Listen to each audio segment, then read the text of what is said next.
그 다음 우리가 이제 해상 운송 형태에 대해서 보실게요. 해상 운송 형태는 운항 형태에 따라서 세 가지로 나눠요. 첫 번째, 정기선 운송.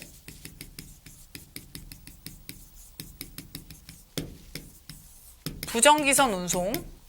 세 번째, 특수 전용선 운송.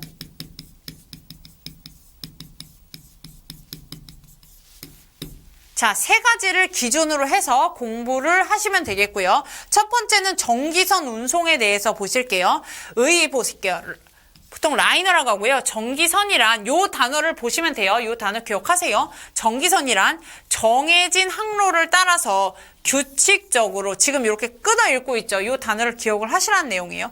정기선이란 정해진 항로를 따라 규칙적으로 반복 운항하는 선박을 말한대요. 반복 운항. 그래서 주로 소량 화물 및 여객, 우편물 등의 일반 화물을 운송한 데 이용된다. 여객. 정기선은 여객도 운송할 수 있지만 부정기선은 절대로 안 됩니다. 이해 가시나요? 그래서 정기선은 결국에는 우리가 고속버스 터미널 타죠. 고속버스를 타면은 정해진 시간이 있어요. 그 시간에 우리가 버스를 탈 수 있죠. 반복적으로 운항되죠. 그거를 고속버스 터미널을, 고속버스를 생각하면 돼요. 정기선 운송은 그런 거고, 특징을 보실게요. 반복 운항. 당연하죠. 일정한 그 항로가 있어요. 그 항로대로 계속해서 손님이 있던 없던, 물품이 있던 없던 규칙적으로 왕복하는 거예요. 그 물품이 설사 몇 개밖에 안 돼도 반복적으로 운송을 하게 됩니다. 그리고 일반 운송인, 왜 일반 운송이라고 해요? 커먼 캐리어라고 해서 정기선 같은 경우는 수출자가 굉장히 많겠죠. 이 수출자들의 물품을 운송인 한 명에서 모아 받아가지고 운송을 해요. 그렇기 때문에 일반 운송인 형태를 띠고 있는 거예요. 일반 운송인, 공중 운송인이라고도 해요. 이해 가셨죠? 그 다음 고가 서비스죠. 아무래도 왜? 선박 자체가 정기선 같은 경우는 선박이 좀 튼튼하고 넓어 커야 되겠죠. 그렇기 때문에 상대적으로 선박에 대한 이런 비용들, 또 선박을 이용하려면 내야 되는 비용들조차도 분명히 비쌀 거예요. 그렇기 때문에 고가 서비스가 이용이 되는 거고, 표준 계약서가 뭐냐면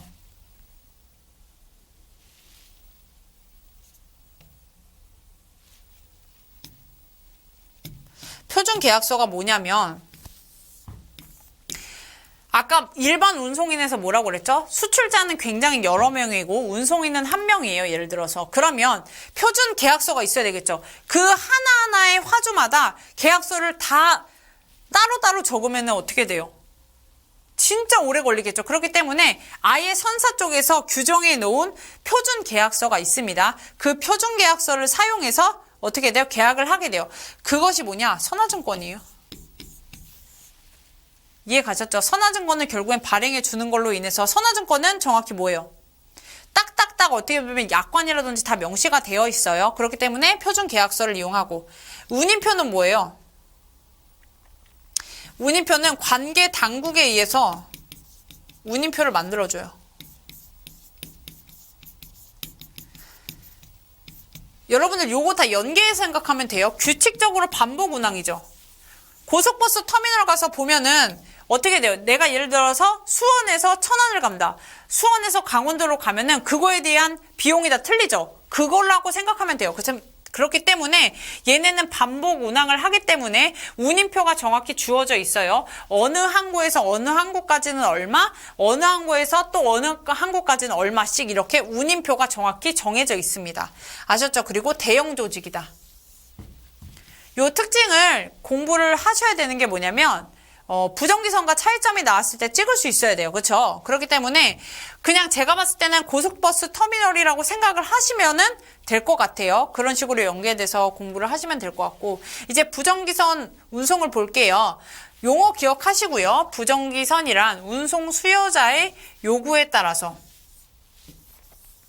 수시로예요. 수시로. 반복 운항이랑은 틀려요. 수시로고, 어느 곳에나 운항하는 선박을 말하며 정기선과는 달리 항로, 화물, 항해에 관한 아무런 제한을 받지가 않고 자파가 가능한 곳을 찾아 어느 곳이든 운항한다.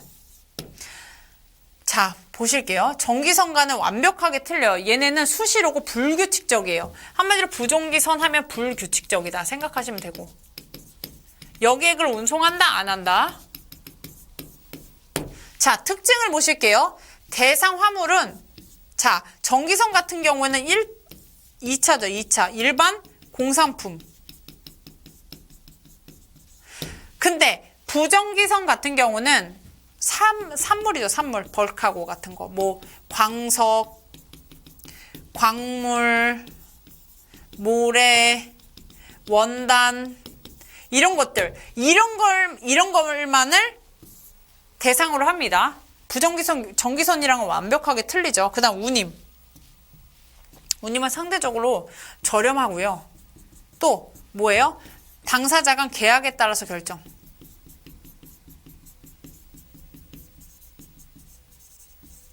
한마디로 운임표가 있다 없다. 부정기선은 운임표가 절대 없어요. 부정기선은 수요에 따라서 그날 운송인과 수출자가 체결을 해서 배를 빌려서 나가는 거기 때문에 운임표가 주어져 있지 않아요. 아셨죠? 그 다음 운송인은 사적 운송인. 아까 전기선 운송은 공중운송인이라고 했어요. 왜 공중운송인이냐? 여러 송화인의 화물을 집화해서 물품을 운송하니까 당연히 공중운송인이고요. 부정기선 같은 경우는 사적 운송인은 뭐예요? 1대1이에요. 1대1 매칭이에요. 어떠한 수출자의 물품을 운송인이 날라주는 거죠. 1대1이기 때문에 사적 운송인이에요. 불특정 항로. 물품의 수요와 공급에 따라서 어떻게 돼요? 그 항로가 그때 결정되는 거예요. 항로가 반복 운항, 규칙적으로 정해져 있는 것이 아니고 그날 계약에 따라서 개별 화주가 갈 수 있는 곳을 가요. 그렇기 때문에 불특정 당연히 항로고 동맹 형성이 불가하겠죠. 이것은 왜? 운임표가 따로 없고 규칙적으로 정해진 게 없어요. 동맹 형성을 할 수가 없고 카르텔도 할 수가 없습니다. 이게 바로 부정기선의 특징입니다. 기억을 하시면 되겠고요. 제가 차이점을 조금 적어 놨어요. 일단 전기선 운송과 비전기선 운송이고 용어도 기억을 하시라고 했죠. 자, 선박을 보실게요. 선박. 우리들이 아는 것처럼 우리 뉴스 보면은 막 애국가 나오거나 아니면은 무역 동향에 대해서 나타날 때 꼭 선박이 이렇게 막 가거나 컨테이너들이 쌓여져 있죠. 이게 바로 전기선 운송이거든요. 여러분들이 생각하시는. 그래서 컨테이너선 등 취향 항로에 맞게 설계되어 있어요. 선박은 그렇기 때문에 다 맞게끔 특정 지어 놨어요. 그렇기 때문에 운임도 고가일 수밖에 없어요. 여기는 뭐예요? 재래선, 구조가 단순. 왜 구조가 단순해요? 살물을 대상으로 하고 있기 때문이에요. 그러니까 여러분들이 연계돼서 생각만 하시면 굳이 암기가 안 되셔도 문제를 당황하지 않고 풀 수 있습니다. 다음 선사 조직은 당연히 대형이겠죠. 왜? 운임표까지 공표하고 공중운송위까지 고용을 하고 있으면 선사 조직은 당연히 대형이기 때문에 이 꼴은 뭐예요? 카르텔도 형성할 수 있다는 뜻이죠. 소형이겠죠. 운항 형태는 뭐라고 했어요? 규칙성, 고속터미널을 생각을 해라. 규칙적이다. 하지만 부정기선은 불규칙적이다. 그리고 운임은 공표 운임이죠. 왜? 항상 항로가 완벽하게 정해져 있기 때문에 이거에 대한 지역, 장소, 얼마나 먼가, 얼마나 짧으냐에 따라서 운임이 당연히 달라지고 이것을 공표해 놔야지 쉽게 계약이 체결돼서 빨리빨리 운송을 할 수 있겠죠. 그 때문에 공표 운임. 하지만 수급에 따른 변동 운임. 수급 수요와 공급에 따른 변동 운임이 있겠고 화물은 일반 화물이죠. 우리가 생각하는 공산품 같은 거 다 해당이 됩니다. 하지만 비정기선 운송에 대해서는 부정기선 운송에 대해서는 살물이 대상이 돼요. 아셨죠? 그 다음 운송계약은 계품 운송 계약이 있고 계품 운송 계약은 일정의 양식이 다 정해져 있다는 내용이거든요. 그래서 계품 운송 계약이 있고요. 운송 계약에서 용선 운송 계약이 있습니다. 그러니까 정기선 운송은 계품 운송 계약을 체결을 하게 되고요. 부정기선 운송은 용선 운송 계약을 체결하게 돼 있습니다. 이렇게 차이점을 알고 가시면 되겠고요.